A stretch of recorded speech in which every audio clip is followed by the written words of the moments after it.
Yes, sir, that's where I'm going, up there in the sky. I know it isn't always as beautiful as it is right now, or as safe and quiet. But just the same, that's all I've ever wanted to do. I was born to fly. Funny, even before one's ever been up, one knows a thing like that, and I know. I'm cut out to fly better and climb faster than anyone else, and to take off with the shortest run possible, to have plenty of nerve and skill. Say, if you're looking for me, I'm over here. No, further over this way. Right there, that's me. The first F-6F ever made. And you can call me Hellcat for short. A lot of people are going to do that. I'm proud of that name, because I come from quite a family of fighting cats. There's Chet and his crew coming for the final checkup. It's a little trying, all this waiting to be somebody, because until it's been in the air for the first time, a plane's just thousands of pounds of dead weight. These guys are good at this, and so's everybody here.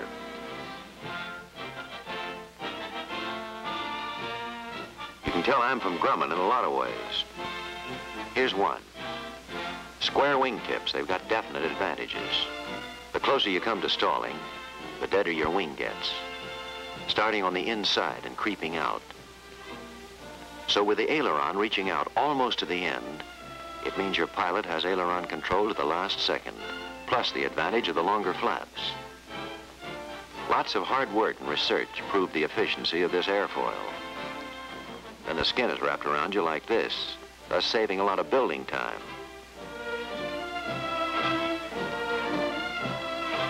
And this is one sure way to tell that a ship is from Grumman. Did you ever see a neater folding wing?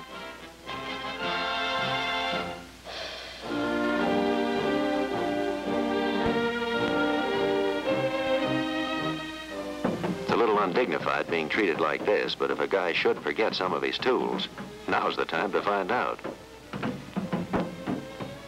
But say, what's that crowd over there for?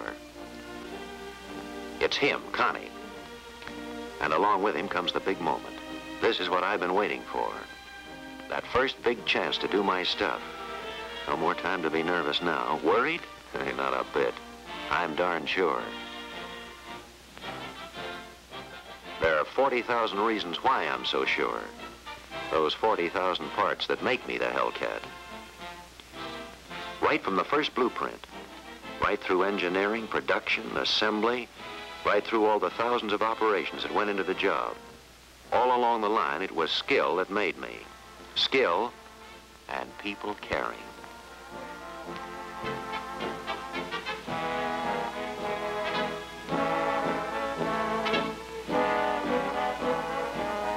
So no wonder I'm sure and proud, because I know that story.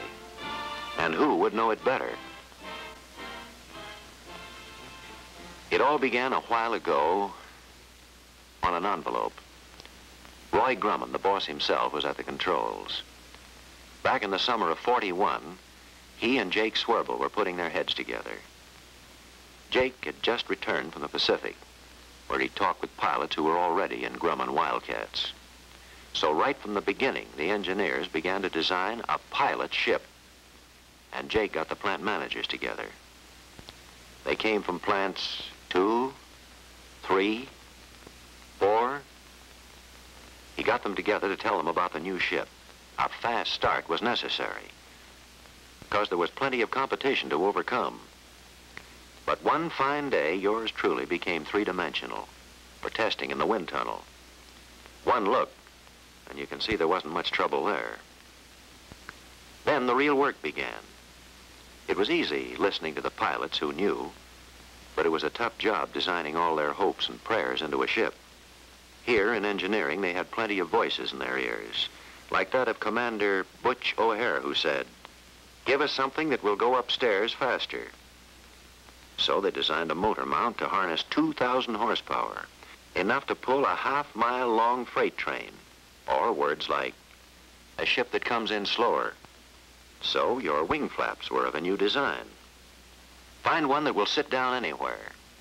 So a new wide-tread Husky landing gear was designed and tested. More ammunition and more firepower. So you've got hundreds of rounds of highly concentrated wallop packed into each wing. What we need is a ship that can take it, a ship that's built to fight and come back. So Roy, thinking about all these things one day, suddenly knew what to name you. The Hellcat, because that's what he wanted you to be.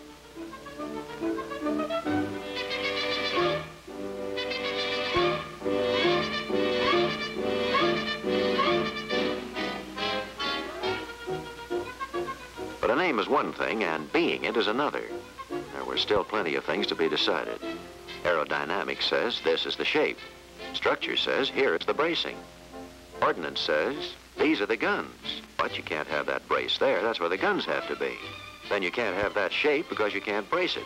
You can have this, but you can't have that. You want the ship to fly, don't you? Out of 1,000 do's and don'ts, out of juggling, out of heads and hands, out of experience and skill and painstaking detail, you became an airplane, on paper. No admittance. They meant it, too. And they still do. That place is a military secret. Few are allowed through that door. The Navy, of course, and a handful of people from the plant. Things never seen before are made in there. Because that's where Hellcat #1 was born. The shift came out.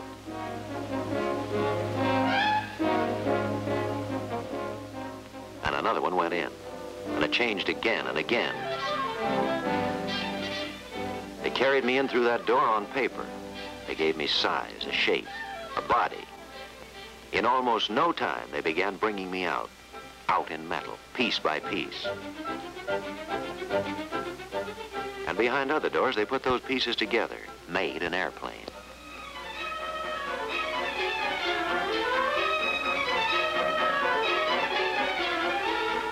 Then out I crept, new, untried.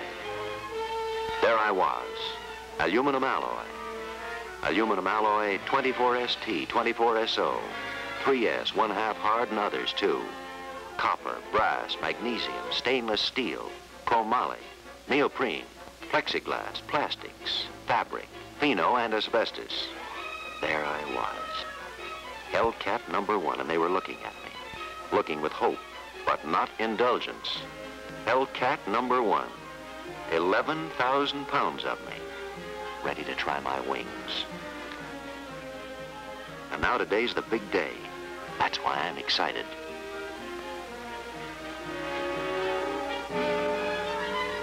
They're expecting great things of me.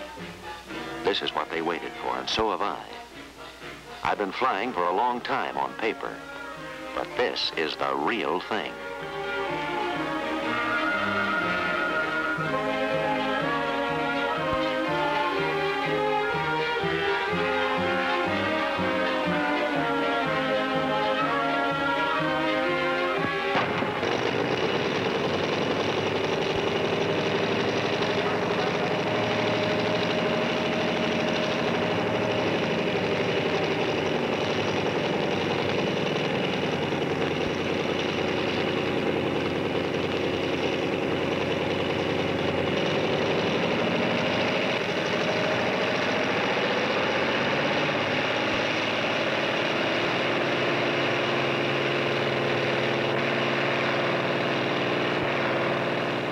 Ready at last to prove that you are somebody.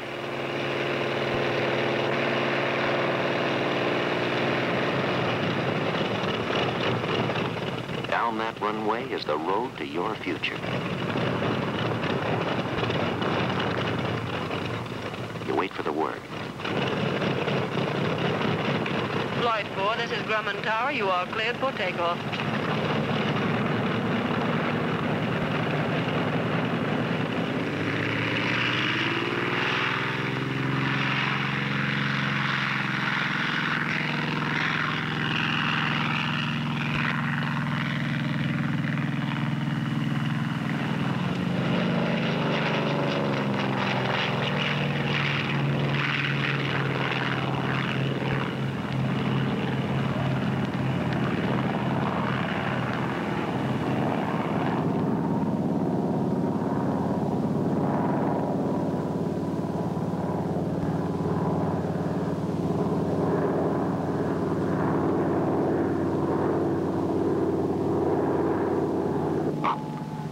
3,200 feet in a minute.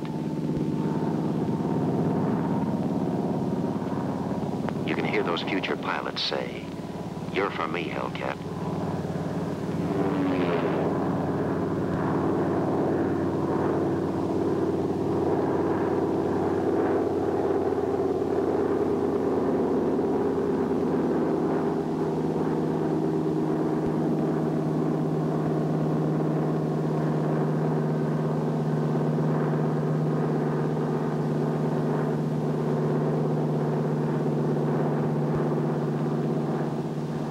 Pleased? Well, he ought to be, and you know he is. Makes you feel good.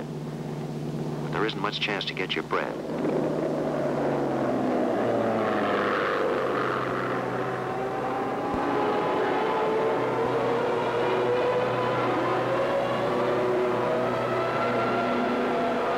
You aren't earthbound anymore. No, sir, not you. Then you hear a voice. God bless Grumman. They've sure given us something that'll go upstairs faster. And you find those stairs are pretty high, some 40,000 feet. In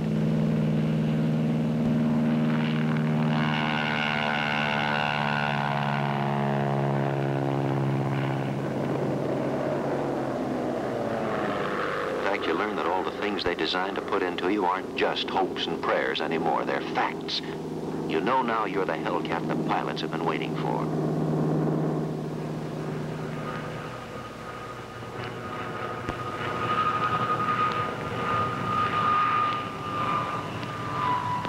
You don't mind touching the earth again, because now you know what you can do. Suddenly you understand what this means. The name Grumman on a plane has the same meaning to the Navy that the word sterling has on silver. You're proud of it, and so are they. You've proved yourself. You know you're all they ever hoped for. That was the end of Chapter 1, and just the beginning of a whole lot more. Now it's a different story. Now Hellcats come from hundreds of places, like photo template, for instance. There the patterns for many pieces are drawn actual size on metal, like a blueprint. Then the camera's wheeled into place and the negative's made. There's got to be precision here. But these ships are made with exactness. They can't be a hair out in size.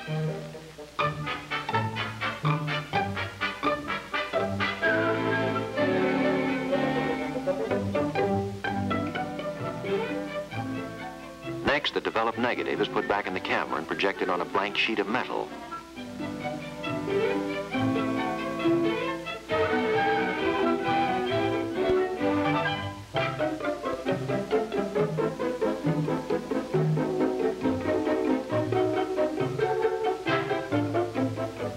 Then Bill checks with the original. Okay, sharp and exact, and ready to become a master template. There are hundreds of these templates here already cut and mounted, each one numbered, each one the pattern for a different part.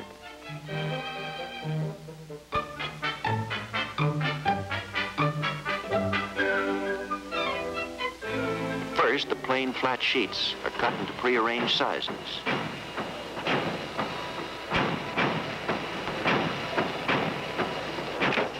Some of the sheets go to Fred, who punches out diamond gussets.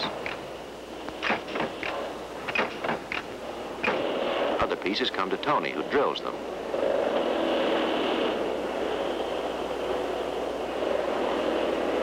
Or Morris or Bill, who do the same. But every hole is in the right place because the templates guide them. In the router room, other parts are cut with speed and precision by men like John.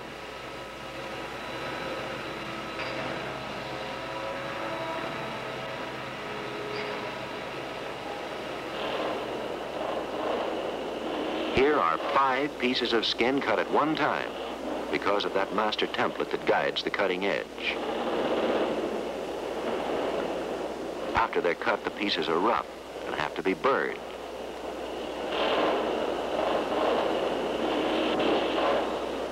They're getting ready here to put a little pressure on the ribs and formers. There's very little of the Hellcat that's flat, and this hydraulic press can turn out almost any shape, because it has rubber above, and that's where the pressure comes from.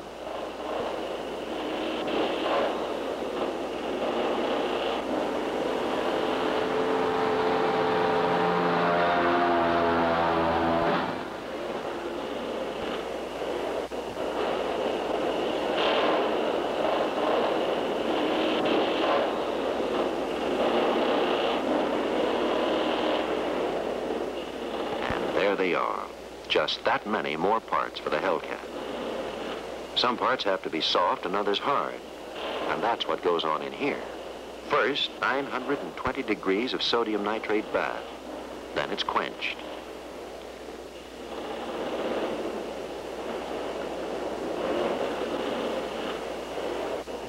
All this shoving around hasn't made the new parts any cleaner. So here's the beauty specialist, even if it's called degreasing. Trichloroethylene certainly does the job. And then there's anodizing. That puts a protective coating that prevents corrosion around salt water.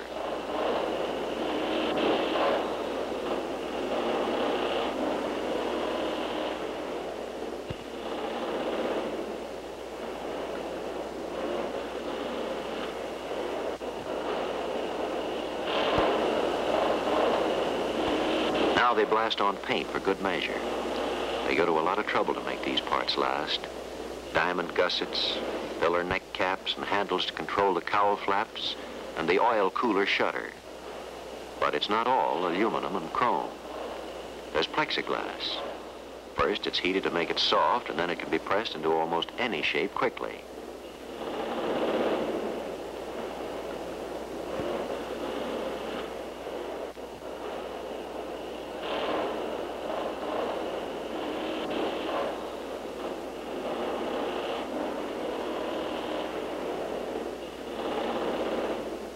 Running lights, the two of them molded as one. Then they're cut in two, and there they are, one for each wingtip.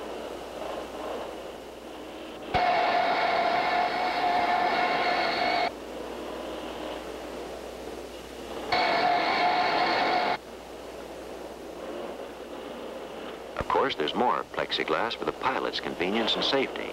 There's copper, too. Each one of those lines is an important part. They're carefully bent to fit right.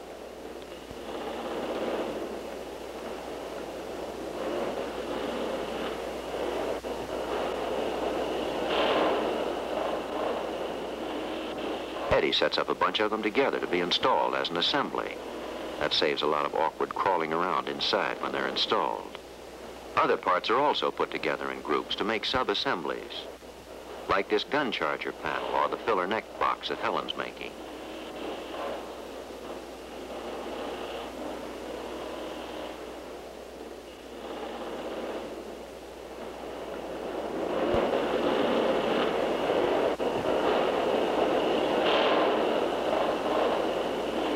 Engine cowling, landing gear struts.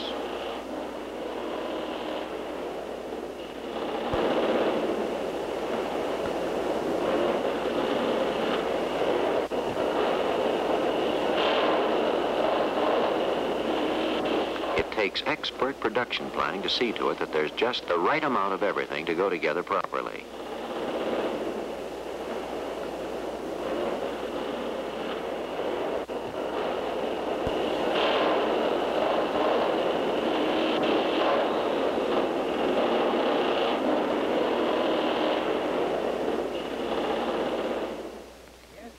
Here comes lunch.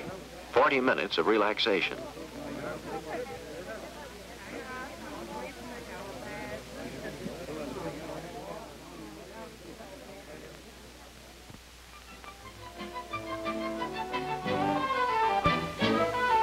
But what's this? Well, it seems there's more to lunch than eating. Yes, a whole lot more. Hard play encourages hard work and helps to develop the keen Grumman spirit of competition.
There's fun at Brightwater, too, one of the several Grumman nurseries. Fun for these kids whose mothers work at Grumman. It makes a mother feel a whole lot better when she's working, if she knows her child is in safe hands.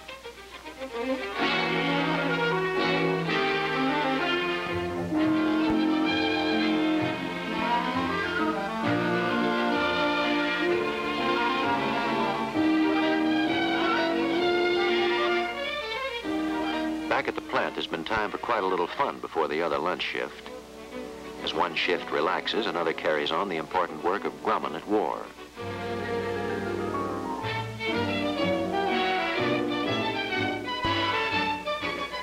And another Hellcat starts to grow. Not much of a start, to be sure, but those 40,000 parts begin to come together. Each one designed, numbered, fitted into its exact place. Each one is important, but now and then there's one that has to be double-checked. The arresting hook, for instance. A pilot must know his arresting hook is going to hold when he comes in for a carrier landing. So there's a special department where endless checking and testing, accepting and rejecting goes on.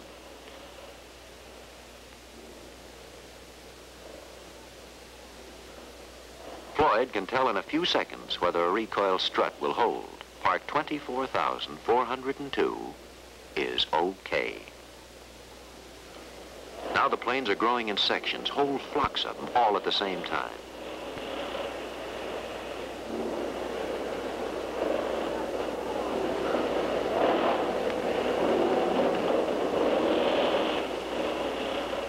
Here the nerve center takes shape.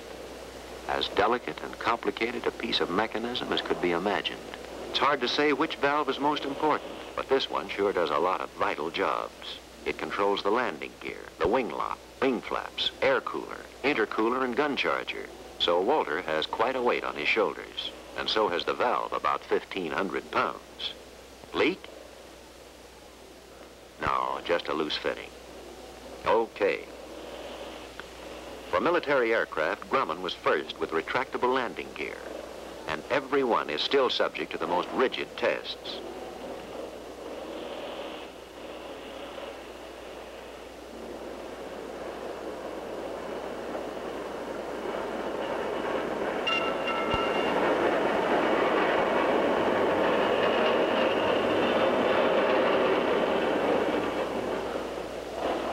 Charlie and George keep an eye on the motors. There are 2,000 flying horses in each stall, and it takes tough bolts to keep them from parting company with the rest of the ship.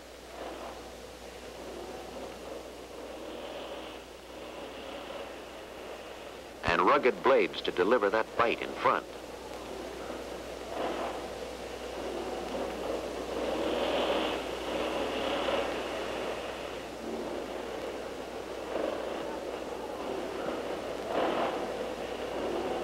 Coming along now, 100 of them, side by side.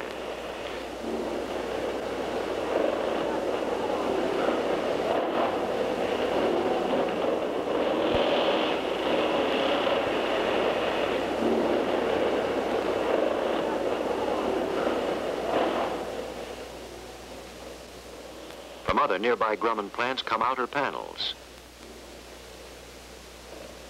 center sections, all headed for the hungry production line in plant number 2.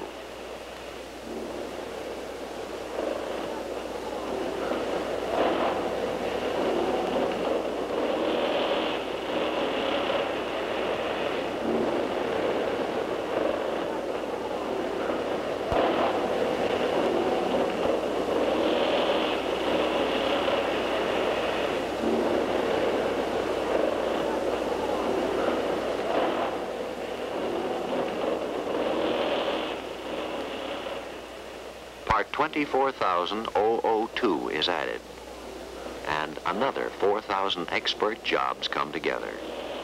For it's here that the varied skills of the entire Grumman organization join in a coordinated effort to build better planes faster. It's only 8 or 9 days from start to finish, and some 25,000 people have had a hand in the job. 25,000 Janes and Marys, Johns and Joes, with their hands and their skills, their will and their work, have made these Hellcats.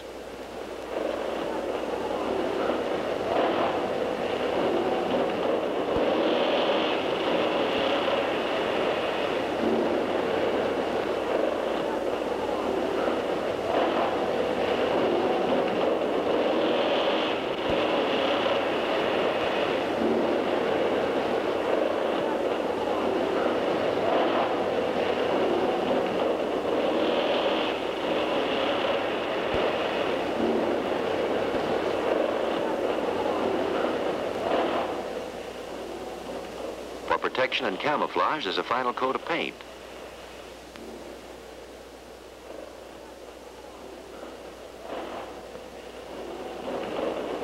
The wings come on at last.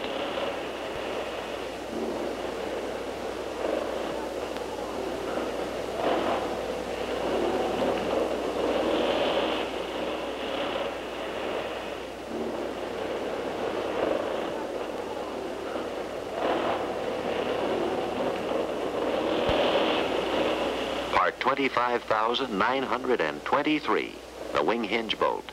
That's another one of those parts that's double checked. 2,300 amps of magnetic current are shot through it to show up the slightest flaw. It's okay, and ready to carry the weight of a fighting Hellcat.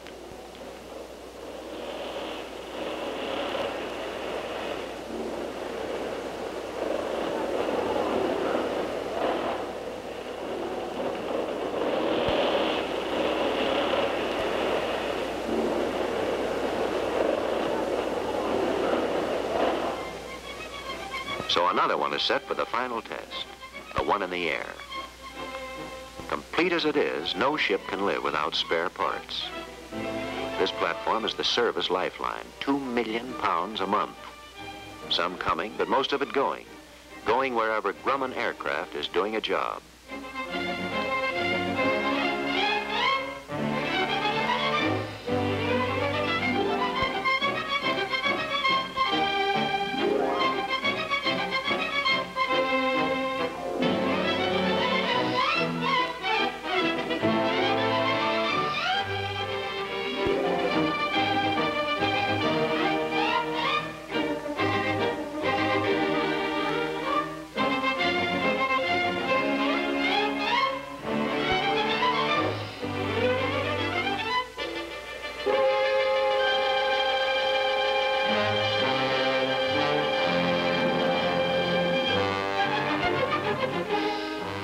One day, the mailman brought a letter telling of another star to be awarded for service and achievement.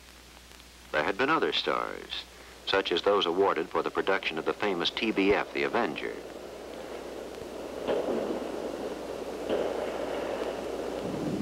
These typical Grumman folding wings made baby flat tops practical. With wings folded like this, 5 airplanes can be stowed in the place of 2.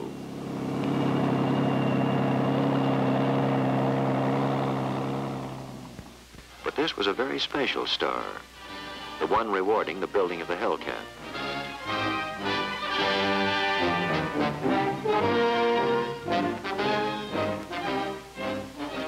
Each new Hellcat must be test flown, and Grumman has a lot of skillful flyers for this job.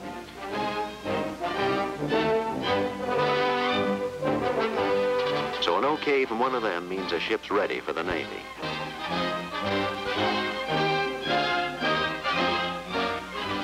Then into the delivery line it goes to await the daily arrival of the Navy pilots.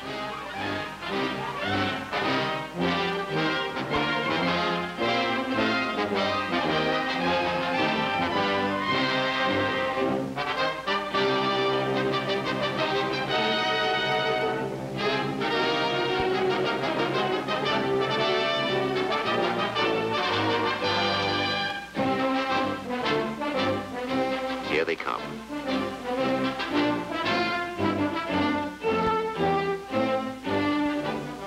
Each man is assigned one of the new ships.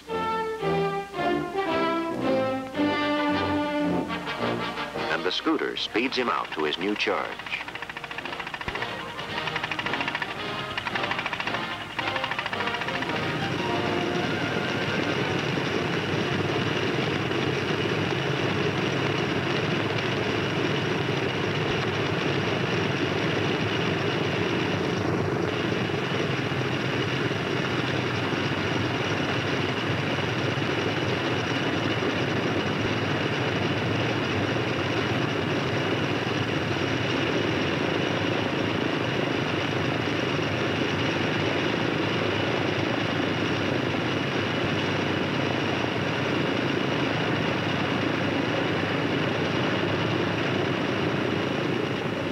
Grumman has delivered more fighters to the armed forces than any other single plant in the country.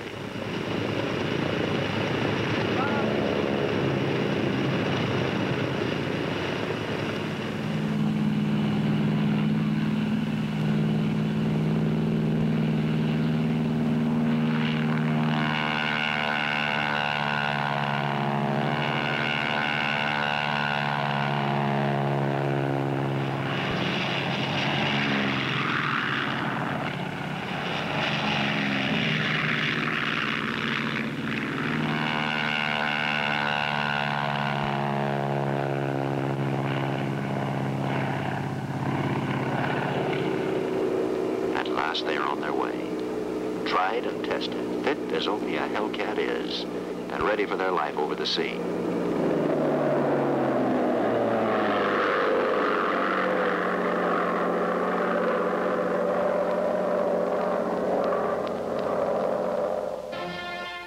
And now in many secret, faraway places, their real life begins.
One Hellcat squadron's all-time record was 187 Japs, without one loss. And of all Hellcats flown by the Navy, the official ratio over a 4-month period was 31-1.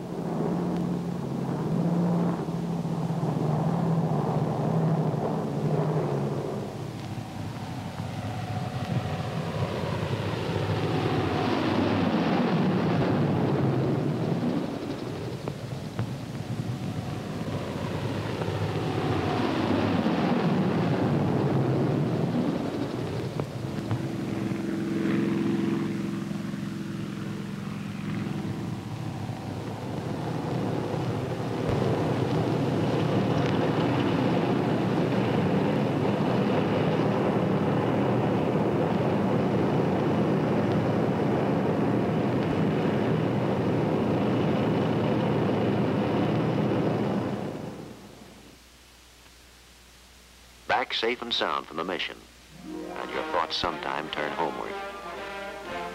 To those buildings at Bethpage, to those minds and hearts and hands that made you. You think back on all those people who were always with you, wherever you were. Those people who gave you your being. And yes, you think back on Experimental, those doors you came through not so long ago. And there she is, the Tiger Cat. A bigger and newer one of your breed. A new generation just born that day, and what a ship. Power to fly and fight like nothing else in the sky.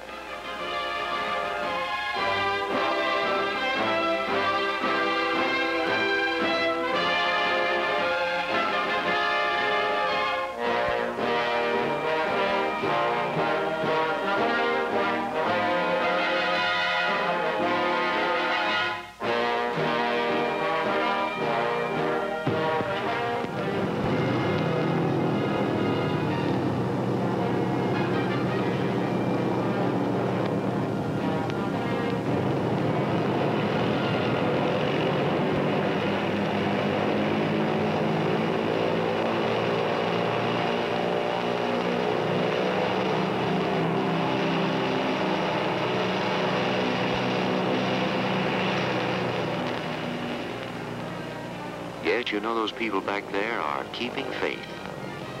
Keeping faith not only with you, but with those fighting Navy pilots who depend on you every day for their very lives. For you know that the pilot never rides alone.